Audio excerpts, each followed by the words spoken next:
Good morning.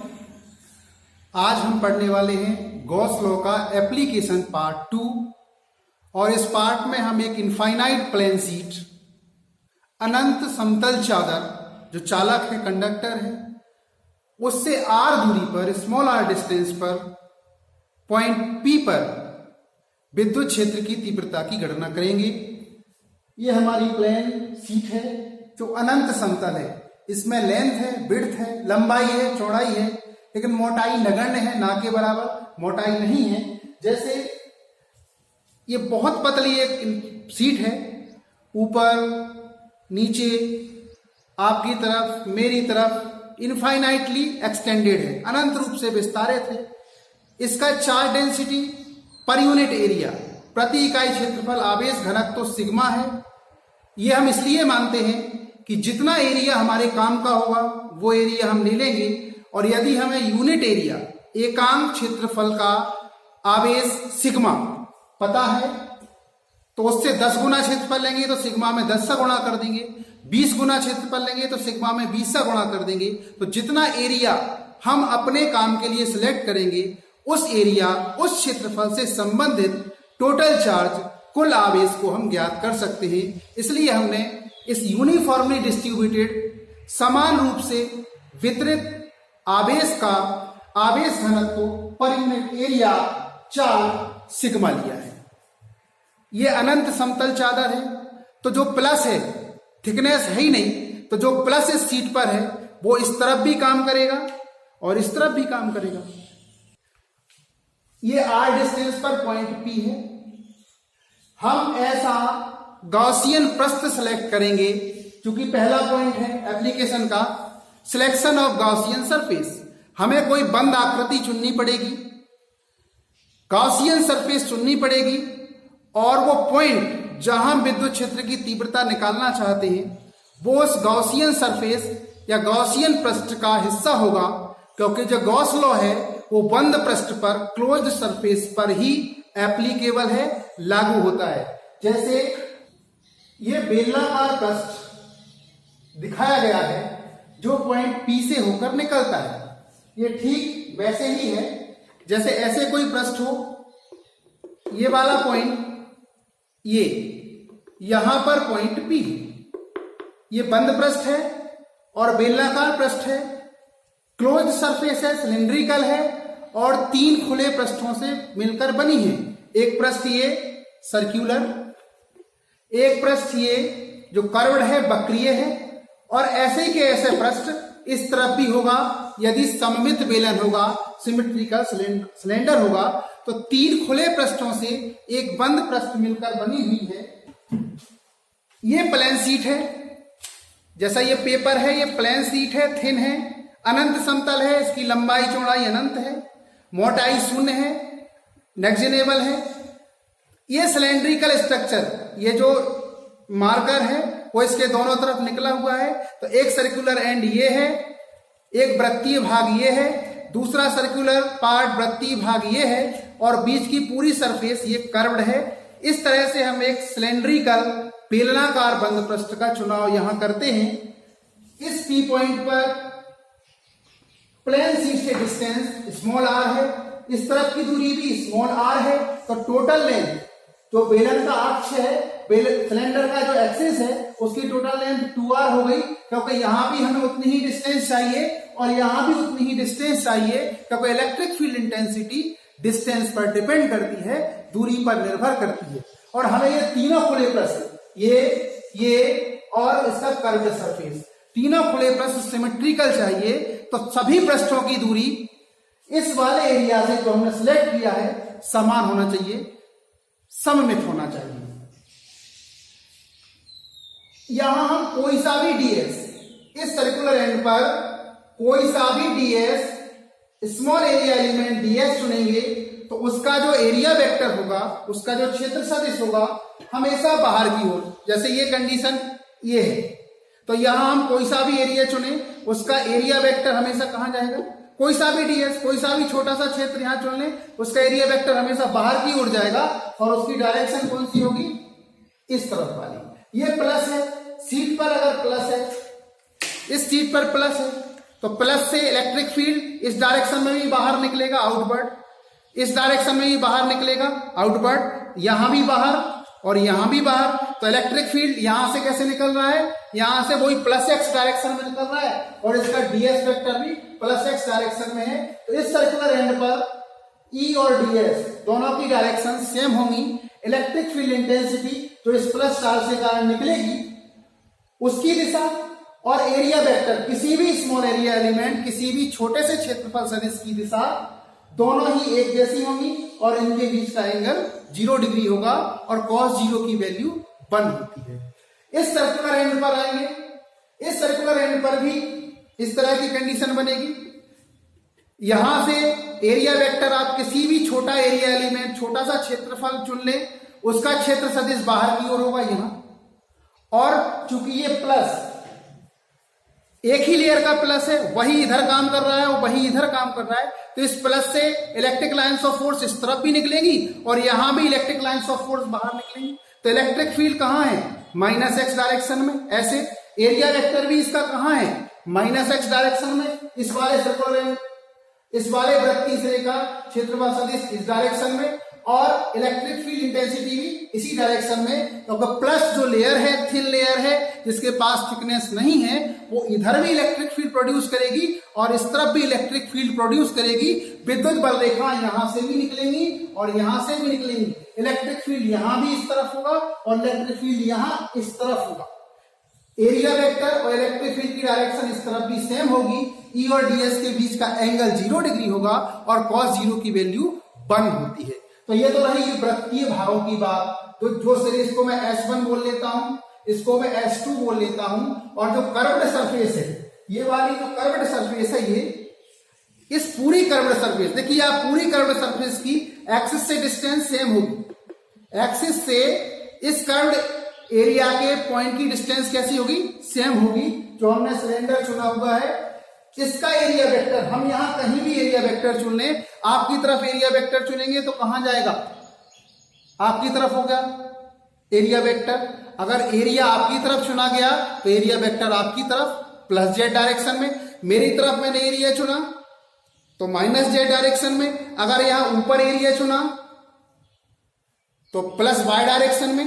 अगर मैंने नीचे एरिया चुना तो माइनस वाई डायरेक्शन में। तो हमेशा जो एरिया वेक्टर होगा वो इस इलेक्ट्रिक फील्ड के परपेंडिकुलर होगा, विद्युत क्षेत्र की तीव्रता के लंबवत होगा, क्योंकि विद्युत क्षेत्र की तीव्रता इस वाले पार्ट पर माइनस एक्स है, इस वाले पार्ट पर प्लस एक्स है। और जो हम एरिया वेक्टर चुन रहे हैं कर्व्ड सरफेस पर, वक्रीय भाग पर, वो या तो बाई एक्सिस में जा रहा है या तो जेड एक्सिस में जा रहा है। इसका अर्थ है ई और डीएस के बीच का एंगल, यहां एरिया वेक्टर ऐसे, सॉरी यहां इलेक्ट्रिक फील्ड ऐसे, यहां इलेक्ट्रिक फील्ड ऐसे, लेकिन एरिया वेक्टर कैसे जा रहा है, ऐसे। तो इसके और इसके बीच में कितना एंगल हुआ, 90, और ई और डीएस के बीच का एंगल 90 होने पर cos 90 की वैल्यू 0 हो जाएगी। मतलब यहां फ्लक्स जो कर्व्ड एरिया है, उस कर्व्ड एरिया से बद्ध फ्लक्स, लिंक्ड फ्लक्स 0 होगा। अब जैसे कि हम निकालते हैं, सबसे पहले हम कैलकुलेशन करेंगे फ्लक्स का वाइड डेफिनेशन। तो डेफिनेशन फ्लक्स, ये फाई के नीचे मैं ये लगा सकता हूं, नहीं लगा सकता हूं, इसका अर्थ इलेक्ट्रिक फ्लक्स है, नहीं भी लगाएंगे तो चलेगा, कोई कंफ्यूजन नहीं होना है। इक्वल टू, ये मैं क्लोज सरफेस ले रहा हूं जानबूझ के, लिखने का तरीका है, लिखने का तरीका। ये मेरे पास पूरा का पूरा सिलेंडर है, बंद पृष्ठ है, सममित पृष्ठ है, कोई ये भी सममित, ये भी सममित, ये भी सममित। यहां भी डिस्टेंस सेम है कर्व्ड एरिया की एक्सिस से। यहां की हर एक पॉइंट की, इस सर्कुलर पार्ट के हर एक पॉइंट की डिस्टेंस सेंटर से सेम है, इस प्लेन शीट से सेम है। यहां की डिस्टेंस भी इस प्लेन शीट से सेम है। इस पूरी सरफेस पर ई और डीएस के बीच का एंगल 0, इस पूरी सरफेस पर ई और डीएस के बीच का एंगल 0, इस सरफेस पर पूरी ई और डीएस के बीच का एंगल 90। तो सिमेट्रिकल के लिए हमें क्या चाहिए, ऐसे 3 ओपन पृष्ठ चाहिए, 3, 4, 5, 6 कुछ भी हो सकते हैं। यहां सिलेंडर में कितने हैं, 3 ओपन पृष्ठ है, और प्रत्येक ओपन पृष्ठ, प्रत्येक खुला पृष्ठ सममित है, सिमेट्रिकल है। क्यों है, प्रत्येक पॉइंट पर, खुले पृष्ठ के प्रत्येक पॉइंट पर ई की वैल्यू भी सेम, और ई और डीएस एरिया वेक्टर, क्षेत्रफल सदिश और विद्युत क्षेत्र की तीव्रता के बीच का कोण भी सेम। जैसे यहां हर एक पॉइंट पर 0 है, यहां हर एक पॉइंट पर 0 है, यहां हर एक पॉइंट पर 90 है। तो ये गॉसियन सरफेस हुई, सिमेट्रिकल सरफेस हुई। ये क्लोज इंटीग्रल का साइन है। क्लोज इंटीग्रल के साइन के लिए चाहिए एस लिखूंगा मैं सरफेस एरिया। इस पूरे सिलेंड्रिकल बंद पृष्ठ पर, बेलनाकार बंद पृष्ठ पर कहीं भी हम डीएस चुन लें, बहुत सारे डीएस, इनफाइनाइट डीएस चुने जा सकते हैं, और वहां इलेक्ट्रिक फील्ड इंटेंसिटी भी ई होगी।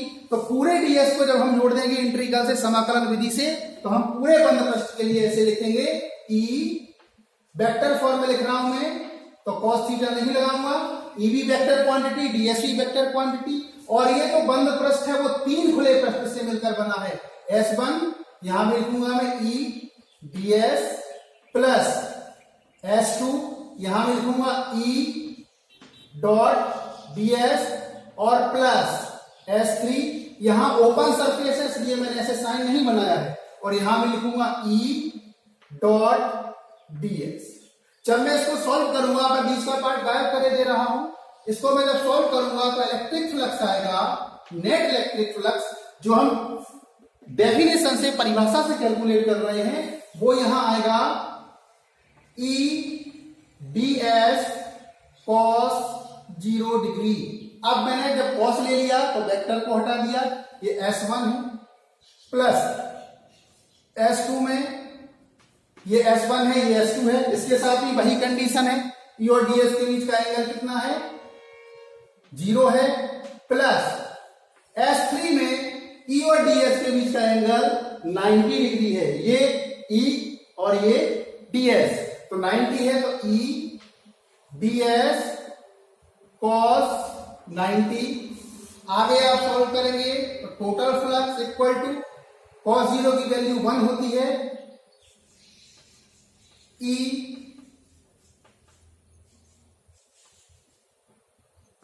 ds, यहां मैंने E को बाहर इसलिए निकाल दिया तो सभी पॉइंट्स पर, इस सभी पॉइंट्स पर E कैसी है, सेम है, और ds पूरा का पूरा एरिया, ये एरिया अगर हम A मान लें, एक सर्कुलर पार्ट का एरिया हम A मान लें, तो ऐसा ही सर्कुलर पार्ट इस तरफ भी है, उसका एरिया भी क्या मान लेंगे, A मान लेंगे। सारे डीएस जो इस सरफेस पर चुने गए हैं वो मिलकर कैपिटल ए के बराबर, एरिया के बराबर, ऐसे ही का ऐसा इधर भी है, तो डीएस का जब हम इंटीग्रल करेंगे, सारे जोड़ेंगे तो पूरा ए के बराबर हो जाएगा। यहां भी हम ई डीएस, ये S1 है, ये S2 है, और यहां लिख देंगे हम प्लस 0, और डीएस चूंकि किसके बराबर है, सर्कुलर एंड में, सारे के सारे डीएस मिलके कैपिटल ए के बराबर हो जाएंगे, पूरे एरिया के बराबर हो जाएंगे। ये वाला एरिया पूरा ए है, इधर भी ए है और इधर भी ए है, तो फाई ई बराबर लिखूंगा मैं, electric flux equal to E S1 पूरा एरिया ए के बराबर हो गया, ऐसे S2 पूरा एरिया भी है डीएस ए के बराबर हो गया, दोनों बराबर है, इक्वल टू 2EA, ये इक्वेशन 1। ये मैंने फ्लक्स की गणना कर ली, कैलकुलेशन ऑफ फ्लक्स किया है डेफिनेशन से, ये बड़ा इजी था। अगर ये पॉइंट चार्ज होता तो मैं सीधा सूत्र लगा के इलेक्ट्रिक फील्ड इंटेंसिटी का E equal to 1/4πε0 into Q/R निकाल लेता, क्योंकि वहां Q पॉइंट चार्ज था, यहाँ पॉइंट चार्ज नहीं है, चार्ज का डिस्ट्रीब्यूशन है, एक एरिया पर, एक क्षेत्रफल पर आवेश वितरित है, तो पॉइंट चार्ज सोर्स चार्ज यहाँ नहीं है, एक प्लेन शीट सोर्स चार्ज है, इसलिए मुझे इससे जब इलेक्ट्रिक फील्ड इंटेंसिटी को फाइंड करना है तो गॉस लॉ का यूज करना पड़ रहा है। Third, calculation of charge inside. क्या आप बता सकते हैं इस अनंत समतल चादर के कौन सा हिस्सा हमारे काम का है? ये यहां आ जाइए, ये कागज, ये पेपर प्लेन शीट है, एक सर्कुलर पार्ट, ये दूसरा सर्कुलर पार्ट, तो इस शीट के अंदर से जो निकल रहा है ये वाला पार्ट भी तो सर्कुलर ही है, ये जो अंदर सीट से निकल रहा है सिलेंडर का, इस बेलन का, वो भी क्या है, ए। तो हमारे काम का एरिया कौन सा है, ए। जितना एरिया यहाँ का उतना ही एरिया हमारे काम का है यहाँ, और उतना ही एरिया हमारे काम का है यहाँ। तो हम टोटल जब चार्ज को कैलकुलेट करेंगे तो टोटल चार्ज इनसाइड कितना हो गया, इस सिलेंड्रिकल जो बंद आकृति है, बेलनाकार जो बंद आकृति है, इसके अंदर हमें केवल इस चार्ज से मतलब है जो एरिया ए में फैला है। तो एक एरिया का चार्ज, यूनिट एरिया का चार्ज हमने क्या मान लिया था, सिग्मा। तो फिर ए एरिया का सिग्मा इंटू ए, बी एरिया का सिग्मा इंटू बी, 100 एरिया का 100 इंटू सिग्मा, तो सिग्मा को मल्टीप्लाई करना है। तो जो एरिया हमारे काम का है उसमें हमने मल्टीप्लाई किया सिग्मा का, तो सिग्मा इंटू ए, क्योंकि ये एरिया और ये एरिया बराबर है, तो टोटल चार्ज इनसाइड कितना आया, सिग्मा इंटू ए। फोर्थ पॉइंट है calculation of flux using Gauss law. इसको जब हम सॉल्व करते हैं, ये आपने उतार लिया होगा, अब मैं यहां से इसको सॉल्व कर रहा हूं।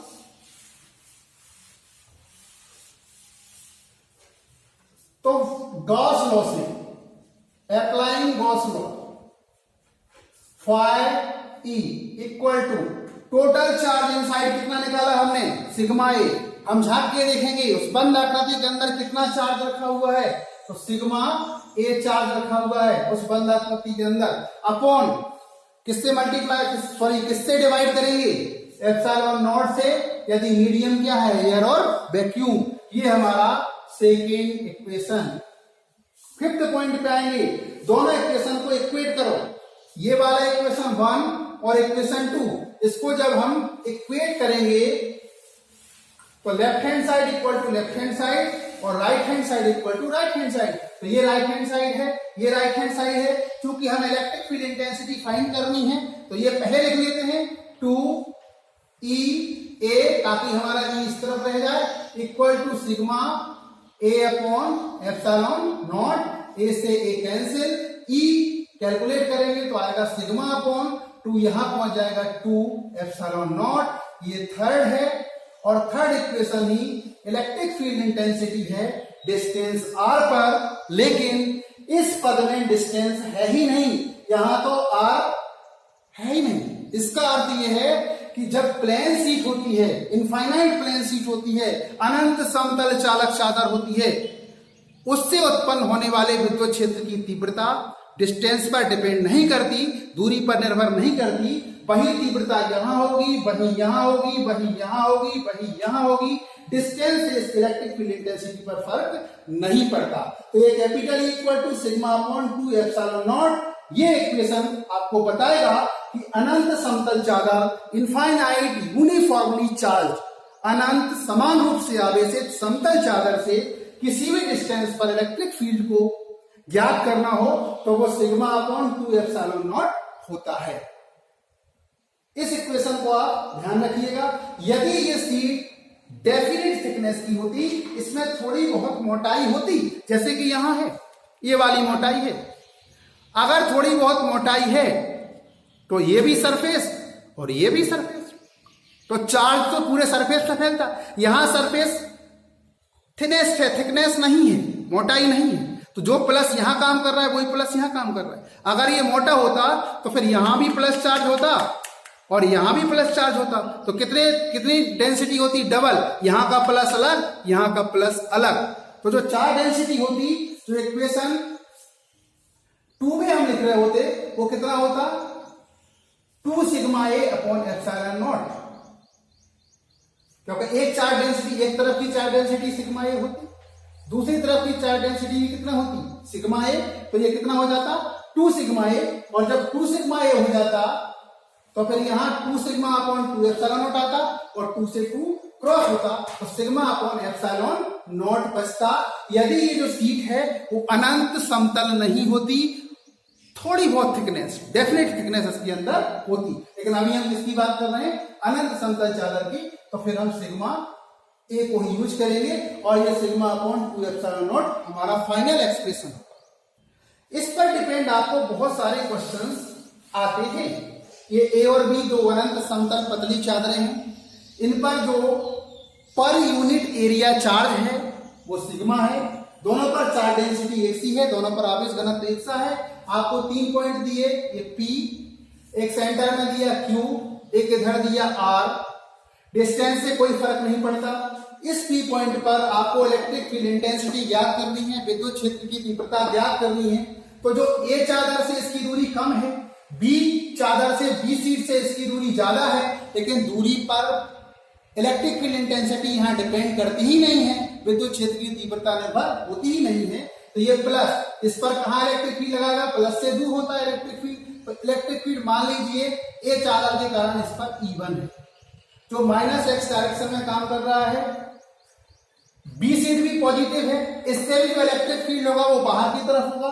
यह मैंने बताया था आपको सिंपली, यहां आप यूनिट पॉजिटिव चार्ज मान के चलो, एक आम धनावेश, धनावेश ये धन इस धन को दूर धकेलेगा, ये धन भी यहां इस धन को दूर धकेलेगा, तो E2 इससे कारण जो इलेक्ट्रिक फील्ड इंटेंसिटी होगी वो होगी E2। यहां मैं E2 को दिखा रहा हूं, ये तो वेक्टर क्वांटिटी है, इसलिए E1 और E2 के वेक्टर उसके ऊपर लगा दिए। E2 भी इसी डायरेक्शन में, E1 भी इसी डायरेक्शन में, तो total net electric field E net होगा E1 प्लस E2, वेक्टर है तो दोनों का वेक्टर सम होगा, दोनों ही इसी डायरेक्शन में है, तो E1 प्लस E2 मिलके E1 क्या है, सिग्मा अपॉन 2 एप्सिलॉन, हमने अभी निकाला, डी आर पर डिपेंड होती नहीं है। दूसरी E2 भी क्या है, sigma upon 2 epsilon not, sigma upon 2 epsilon not 1 upon 2 epsilon not तो कॉमन है, दोनों में एक जैसा कांस्टेंट है। ये सिग्मा सिग्मा भी कॉमन है क्योंकि दोनों की चार्ज डेंसिटी एक जैसी है। अगर इसकी चार्ज डेंसिटी सिग्मा ए होती, इसकी सिग्मा बी होती, तो मैं यहाँ लिखता सिग्मा ए अपॉन 2 एप्सिलॉन नॉट, यहाँ लिखता sigma B upon 2 epsilon naught, लेकिन इसकी दोनों की सिग्मा है तो दोनों ही जगह मैंने सिग्मा लिखा। इसको जब मैं सॉल्व करूंगा तो 2 सिग्मा अपॉन 2 एप्सिलॉन नॉट, 2 से 2 कैंसिल, तो सिग्मा अपॉन एप्सिलॉन नॉट, लेकिन ये माइनस लगाऊंगा, माइनस मतलब ये प्लस एक्स डायरेक्शन है, ये डायरेक्शन माइनस एक्स है, तो sigma upon epsilon not electric field की इंटेंसिटी होगी माइनस एक्स दिशा में, इन नेगेटिव एक्स डायरेक्शन। अगर मैं आर पॉइंट पर आता तो इसके कारण E1 है इलेक्ट्रिक फील्ड इंटेंसिटी, एक ए सीट के कारण, तो E1 की डायरेक्शन होती है ऐसे, इस तरफ आती E1, इससे E2 है, E2 भी इसको यूनिट पॉजिटिव चार्ज है रखा मान लें आप, एकांक धनावेश को ये इसको धकेलता तो E2 भी इसी डायरेक्शन में हो जाती, दोनों ही सेम डायरेक्शन में, तो सेम रिजल्ट आता सिग्मा अपॉन एप्सिलॉन नॉट, लेकिन माइनस एक्स दिशा की जगह कहां हो जाता, प्लस एक्स दिशा में, इन पॉजिटिव एक्स डायरेक्शन। ये सिग्मा अपॉन एप्सिलॉन नॉट की वैल्यू यहां हो जाती। अब क्यू पॉइंट पर अगर आप आएंगे, क्यू पॉइंट पर ये पॉजिटिव, इस पर यूनिट पॉजिटिव चार्ज अगर रखा होगा, एकांक धनावेश रखा होगा, तो ये जो ए सीट है वो इसको अपने से दूर धकेलेगी ऐसे, इसके लिए E1 ये होगा, ये जो पॉजिटिव सीट है इस प्लस को अपने से दूर धकेलेगी, बाहर धक्का देगी, तो ये इस तरह से आ जाएगा, ये E2 होगा, और E1 और E2 दोनों बराबर हैं, तो यहां भी चार्ज डेंसिटी सिग्मा, यहां भी charge density sigma, 2 epsilon not तो बदलना नहीं है, तो सिग्मा अपॉन 2 एप्सिलॉन नॉट इसका, सिग्मा अपॉन 2 एप्सिलॉन नॉट इसका, दोनों के मैग्नीट्यूड बराबर, दोनों के परिमाण बराबर, लेकिन दिशाएं भी विपरीत, तो E1 माइनस E2 जीरो। तो इस पॉइंट पर जो इलेक्ट्रिक फील्ड होगा नेट वो कितना हो जाता, जीरो हो जाता। ऐसे ही आपको बहुत सारे केस दे सकते हैं और देख देख के सावधानी से आपको करना पड़ेगा। मान लीजिए तीनों पॉइंट आपको आते और इसको ये प्लस पॉजिटिव की जगह वो माइनस दे, ये पॉइंट P, ये पॉइंट Q और ये पॉइंट R, तो आपका सिंपल सा तरीका, यहां आप मानते कि पॉजिटिव चार्ज रखा हुआ है, ए सी के कारण electric field E1, B C के कारण इलेक्ट्रिक फील्ड E2, ये हम मान के चल रहे हैं, तो यहां P पॉइंट पर ये कहां लगाएगा, इस तरफ, ये E1 हो जाएगा, और E1 की वैल्यू कितनी हो जाएगी, सिग्मा अपॉन 2 एप्सिलॉन नॉट, वो चार्ज डेंसिटी तो वही की वही है। ये वाला माइनस क्या करेगा, इस पॉजिटिव को अपनी तरफ खींचेगा, डिस्टेंस पर डिपेंड करेगा, नहीं करेगा, तो ये E2 है, ये E2 है, इसकी वैल्यू कितनी है, सिग्मा अपॉन 2 एप्सिलॉन नॉट, लेकिन एक प्लस एक्स डायरेक्शन में और एक माइनस एक्स डायरेक्शन में, तो यहाँ ई नेट कितना हो जाएगा, यहाँ ई नेट हो जाएगा जीरो, एक दूसरे को कैंसिल कर देंगे, तो यहां भी जीरो, तो फिर यहां आर का भी क्या आएगा, जीरो, जो यहां आता है वही यहां आता है, यहां ये प्लस है, ये भी प्लस यूनिट चार्ज रखा है, पॉजिटिव इकाई आवेश रखा है, तो ये ऐसे, ये E1 है, इससे कारण E2 होती है, लेकिन माइनस है भाई, ये तो प्लस को खींचेगा अपनी तरफ, तो ये इसी तरफ, E2 भी इसी तरफ हो जाएगा, तो E1 और E2 दोनों एक ही तरफ हैं, वो पॉजिटिव डायरेक्शन में, तो दोनों यहां जुड़ जाएंगी, तो sigma upon 2 epsilon naught plus sigma upon 2 epsilon naught equal to sigma upon epsilon naught, और ये कहां होगा, प्लस एक्स अक्ष की दिशा में, प्लस एक्स एक्सिस की डायरेक्शन में, क्योंकि तो दोनों की परिणामी तीव्रता भी इसी डायरेक्शन में। इस तरह से आपको क्वेश्चन हल करने आ सकते हैं।